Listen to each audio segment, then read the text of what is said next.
Vamos saudar a corimba do terreiro, que com força anuncia que o coxinho começou. A voz da Umbanda é o coro do atabaque, que em meus ouvidos bate, diz que Deus me abençoou. Pai Benedito, convocando os nossos dias, que chegam com alegria, abençoa nossos irmãos. João da Atabaque impulsiona a vibração, o órgão baixa pro coro, as batidas do coração. Bom dia, Boa tarde, boa noite. meu nome é Catarina, Meu nome é Joãozinho, nós somos do Templo Espírita Cristão do Do Japão. Japão. pedindo a licença dos irmãos mais velhos, suas bênçãos e dos irmãos mais novos, para mais um trabalho que vai se iniciar agorinha. Continuando esse trabalho que está quase mais um pouquinho, a gente consegue finalizar, né, Catarina? Sim, hoje a gente vai explicar o mecanismo, vai começar, porque a gente vai dividir esse assunto em duas partes. Hoje a gente vai falar dessa parte mais mecanismo, mas assim, essa parte é bem complicadinha de entender, mas a gente pede o esforço de vocês e a compreensão também, porque vai ser bastante difícil de explicar, né, Joãozinho? Sim, bastante. Mas a gente vai fazer o melhor que a gente conseguir.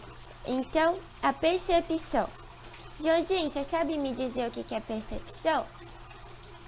Percepção é quando você consegue identificar, perceber, é a capacidade de você perceber alguma coisa, interpretar, organizar as informações adquiridas pelos sentidos que a gente tem. E quais seriam esses sentidos?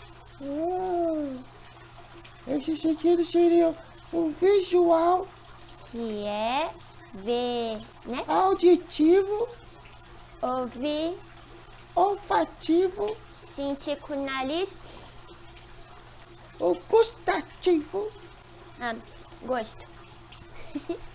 tátil, É assim, como Tocar. é que fala? a Tocar, mão, isso. põe, você põe a mão. Uhum. O temporal, Ixi, temporal, agora começa a ficar complicadinho. O temporal, ele permite a gente perceber e produzir ritmo.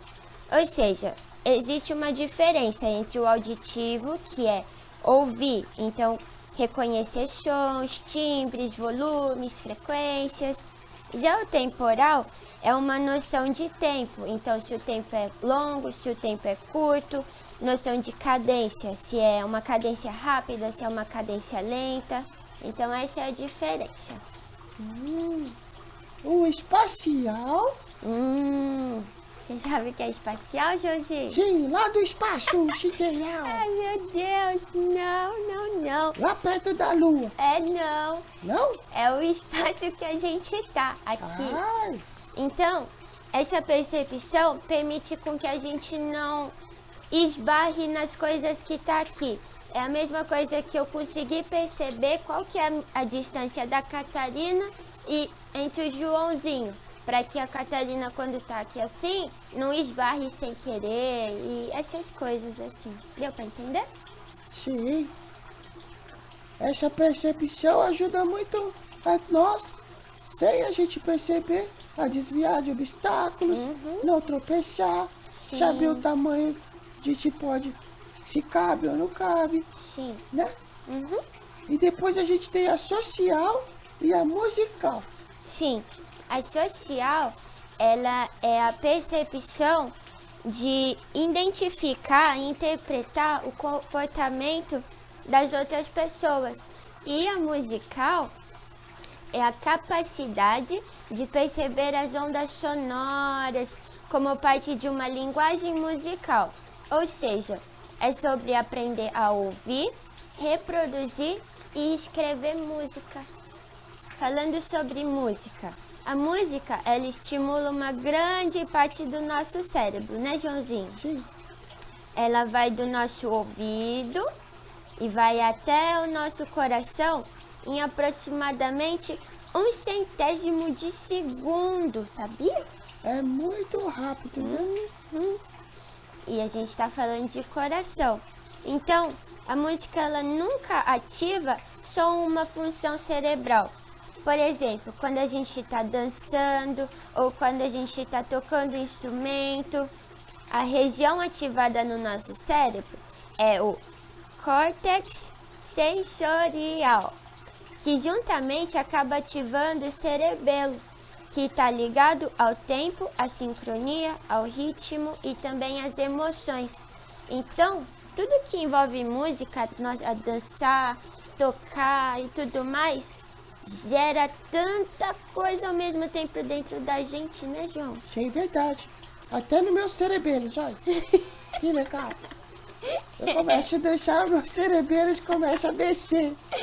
É, pessoal, hoje a gente vai falar muita palavra nova e esquisita às vezes, né? Sim, meu Ai, cerebelinho. Bom, outra coisa que a gente vai explicar agora é sobre a epífise. Me fala Mas o que eu só é. queria só falar um exemplo Hum, de como, de novo, novamente, como é importante, né? A escolha das músicas. uhum, Como ela vai ter uma eficiência muito grande dentro do coração. uhum. Teve aquele japonês que também, né, fez um experimento com os, não sei se foi com os feijãozinhos, com arroz, eu não sei. Que coloca música para um e outro tipo de música para outro. Sim. Dependendo da música, o feijãozinho cresce feliz da Silva. Enquanto os outros ficam lá murchinho. E Eu um acho chega que- até morrer. Eu acho que foi com água, não foi, assim? Que Não daí sei. aparece lá os desenhos da água. Com água? Enfim, depois a gente vê e coloca aí pra vocês. Verdade. Ai. Mas tudo tá servindo agora nesse momento de exemplo. Sim, é igual pra tudo. Então agora vamos continuar. Vamos falar sobre a epífise. Uhum. O que é a epífise, Joãozinho?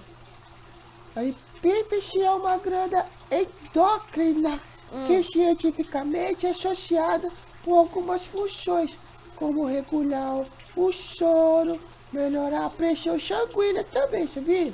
É. Ela possui o que tamanho aproximado de uma ervilhinha, com o formato de uma pinhinha, por isso também recebe o nome de glândula pineal. Que interessante. É pequenininha, né? Imagina se fosse grande, né? Ah, A capacidade ia ser maior. Tem então, que ter uma coisa pequenininha, se nós você não sabe nem usar pequenininha, imagina uma gatinha, né? verdade. Ia dar ruim, eu acho. A epífise, ou a glândula pineal, ela é associada ao terceiro olho pela localização que ela tá. Então, ela fica no centro do nosso cérebro, ao nível da nossa sobrancelha. Sim. Uhum. E também Atira. é o terceiro olho, né? Sim. E também porque o filósofo René Descartes acreditava que essa glândula ela era o ponto de união entre o corpo e a alma. Olha que interessante, Joãozinho. E Ele acreditava nisso, né? Uhum. E os outros eram descartes. Descartes. E o mais interessante disso é que da mesma forma, alguns grupos espiritualistas, eles dizem que ela serve como uma conexão entre o mundo físico e o mundo espiritual. E é exatamente isso mesmo. Sim, é muito usado por nós. Aham. É o que a gente tá fazendo com vocês. E sabe por quê? Porque a glândula pineal, ela contém cristais de apatita. A gente vai colocar uma fotinha desses cristais. Dentro dessa glândula que está dentro do nosso cérebro, tem cristalzinhos de apatita que vibram ao captarem ondas eletromagnéticas. Então, ela pode ser considerada como uma antena mediúnica. Que legal, né, né? Joãozinho? Muito interessante. É complicado, mas é muito fascinante tudo Isso é isso, né? verdade. Ainda bem que não precisa pôr bombril pra melhorar, né? Agora, vamos falar sobre o transe mediúnico. Quando a gente fala que a música nos prepara para um trabalho ou para uma sessão mediúnica, por exemplo, porque às vezes quando a gente vai iniciar um trabalho, quando a gente vai qualquer coisa, a gente sempre fala, vou pôr uma musiquinha para me preparar, para me conectar, né? A gente tá analisando só pela musicoterapia, que pode realmente nos acalmar, relaxar, melhorar nossa concentração. Mas por outro lado, dentro do que a música gera dentro de cada um, a gente pode afirmar que quando a gente está ouvindo a música, ela já está colocando a gente dentro de um transe mediúnico, não é verdade? É só você reparar. Às vezes você está ali ouvindo música, querendo então se preparar, se relaxar, se conectar. Quando você vê, você tá assim, ó, de olhinho fechado, ali já em outro lugar, recebendo muitas coisas boas, dependendo do que você tá ouvindo e dos seus propósitos, né? Sim, entra na percepção espacial. Não. Não? Isso eu errei. Agora, a gente vai falar de uma outra coisa muito complicada, né, Josinho? Sim. Que é a sinucleína alfa. Ela também pode ser conhecida, às vezes, só pelas as suas pequenas palavras. Pelas siglas. Isso. Né? SNCA. Né? Sim. E dentro de uma experiência, sabia? Foi descoberto que se você ouvir música clássica, aumenta a atividade de alguns genes. Especificamente o da sucleína alfa. Sinucleína alfa. E isso é uma proteína que ela está envolvida no mal de Parkinson. Localizada em uma região associada com a aptidão musical. Essa proteína pode ter sua forma modificada, ou seja, quando a expressão do gene dela é aumentada através da música, ela possui um aspecto diferente de quando está dentro da mutação que causa o mal de Parkinson. Por exemplo, então, dentro dos trabalhos da NCA, de um orgã, terá uma forma específica quando ele estiver meiotinizado. A NCA também é conhecida por estar relacionado ao aprendizado de cantos e aves. Sim. Das aves, né? Muito interessante. Sim. Isso quer dizer que se, por exemplo, o orgã ele está mediunizado e está canalizando aquele toque do tabaco, o cântico, né? Será trabalhado de uma forma do que se ele não tivesse assim incorporado, trabalhando neste transe mediúnico junto com a entidade. Com essa junção de força que se passa no coração, no sentimento, para que se aconteça todo esse trabalho. Por isso que é muito importante entender toda essa sensibilidade mediúnica do órgão. Com certeza. Agora vamos falar do mecanismo mediúnico do Ogã. Tem 4 pontos importantes, a gente vai colocar uma imagem aí para ficar mais fácil de entender. Sim. Vocês estão vendo 2 paralelos, o Ogã médium e o Ogã espírito, ou seja, do plano espiritual. O instrumento e o ponto riscado, certo? Sim. Então, são necessários essas 4 vértices, médio, espírito e instrumento, ponto riscado, para essa outra configuração que a gente vai colocar agora. Tá bem? Sim. Então, para vocês entenderem essa imagem, com o médium Ogã firmado e envolvido pelo espírito Ogã, as energias, vibrações de Xangô, Ogum e Oxóssi passarão por ele, pelo médium, que transmitirá para o instrumento e então as canalizarão no ambiente de gira.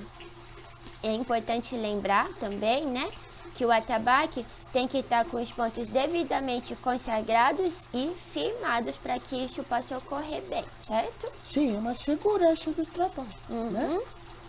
E para que o trabalho energético dos órgãos intermediários ocorra satisfatoriamente, é necessário o uso das guias, Joãozinho. Por isso, elas estão no elo principal entre o médium e o espírito. Vocês estão vendo aí essa bolinha azul? Por isso que mais pra frente a gente também vai falar um pouquinho sobre a importância das guias, né? Então a configuração, o modo de usar é muito importante para os trabalhos, né? Não é apenas enfeites ou colares. Com certeza.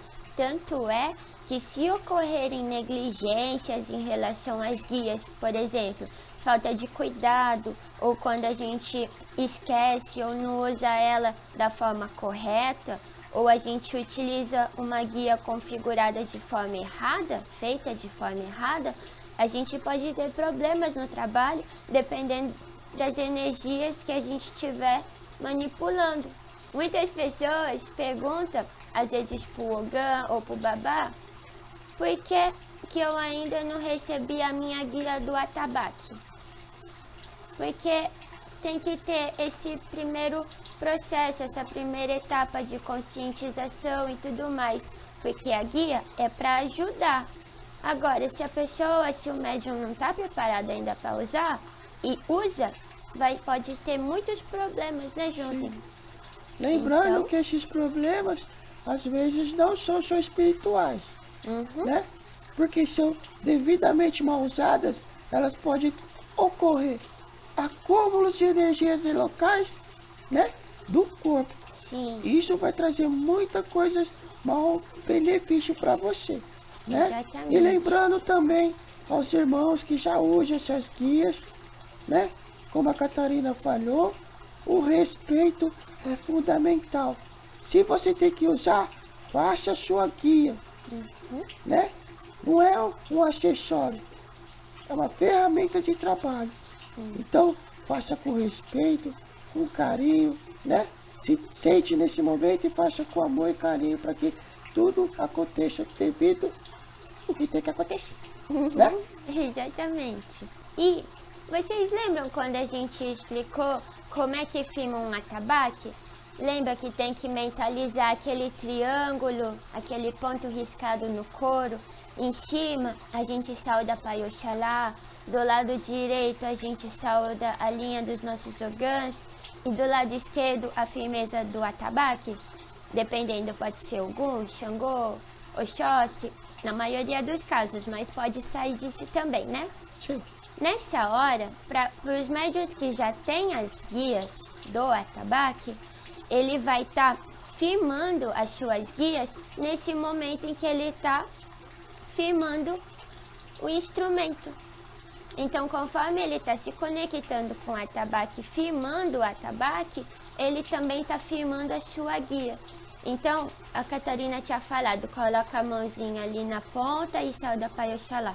Coloca a mãozinha na outra ponta do triângulo e sauda os ogãs. Junto com a mão, esteja segurando a guia, a firma da guia, tocando este ponto, o outro ponto e o terceiro ponto. Deu para entender? Sim. Eu acho que seria interessante falar também um pouquinho dos níveis de sensibilidade de cada médium. Verdade. A gente está falando de um grupo que é a Corimba, né? E existem vários irmãozinhos. E cada um tem um nível de sensibilidade diferente, né? Sim. Como você falou, existem diferentes níveis de sensibilidade que variam de médio para médio. Sim. Essa sensibilidade está mais relacionada ao sistema nervoso de cada um. Nessa diferença de níveis dentro do grupo, é preciso traçar uma média, onde a firmeza dos pontos riscados dos atabaques e os guias vão influenciar muito, porque elas vão servir como se pode dizer assim, tá faltando um pouquinho disso, ela complementa. Sim, Tá em excesso, ela põe equilíbrio. exatamente. Então, o ponto riscado do atabaque é o direcionamento dentro do trabalho de entrada e saída, que funciona em paralelo com as guias que esses médios mais sensíveis dará uma imatação maior que a guia dos médios menos sensíveis. Então, Vocês pessoal, viram a importância, né, dessas guias? sim. Então, a guia, ela vai prover, em questão de energia, essas diferenças dos níveis de sensibilidade. Mas não é porque a guia vai estar absorvendo as energias que o médium não vai perceber nada, né? Por isso, ele será preparado no seu físico, no seu sistema nervoso, por exemplo, ajudando dentro do trabalho e colocando nessa média que é traçada pela espiritualidade, o que demora um curto período de tempo, Sim. né? E também um fator muito, muito importante. Quando você sair do trabalho, da gira, né? Tem que tomar cuidado extremo com as suas guias, Sim, né? Porque dentro do ambiente da gira, ela faz seu trabalho, sim. né? Então não é necessidade de você usar fora ou carregar ela para fora. Sim, pessoal, essa foi a parte mais complicadinha que a gente ia falar então dessa parte de mediunidade de Ogã. No segundo vídeo, no próximo vídeo, vai ser um pouquinho mais fácil, vai ser um pouquinho mais na prática, né, Joãozinho? Sim, relembrando, né? E fazendo uma reconfirmação, né? Então, meus queridos irmãos que estão começando, né? No atabaque, na curimba, não se preocupem no que vocês estão sentindo ou passando, né? Vocês estão sendo preparados, vocês estão sendo todo trabalhado para que o seu corpo, o seu mental consiga resistir àquilo que você tem que fazer, né? Como foi dito, cada médium tem seu trabalho. Então não se preocupe, estou passando mal, estou com isso, estou com aquilo, né? Fiquem tranquilos, façam os seus procedimentos anteriores, seu banho, né? Abra seu coração, se preparem, tudo certinho, que aí vocês vão estar dentro de um trabalho no fundamento. Então, todo o trabalho anterior também é muito importante. Sim. E todos os cuidados dentro da gira com seus pensamentos, com as suas guias e a sua devoção ao nosso Pai Oxalá. Saravá, nossa Umbanda. Saravá. A gente agradece por mais esse momento e na próxima aula a gente vai vir com esse tema mais fácil, tá bom? Fiquem com Deus, meus irmãos. Muita beijo no coração de vocês. A beijo dos irmãos mais velhos, a beijo dos irmãos mais novos. Né, Catalina? A saravá e até mais, gente. Fiquem com Beijo, Deus. Um pessoal. abraço. Tchau. Saravá. Saravá. Tchau, tchau. Saravá. Tchau.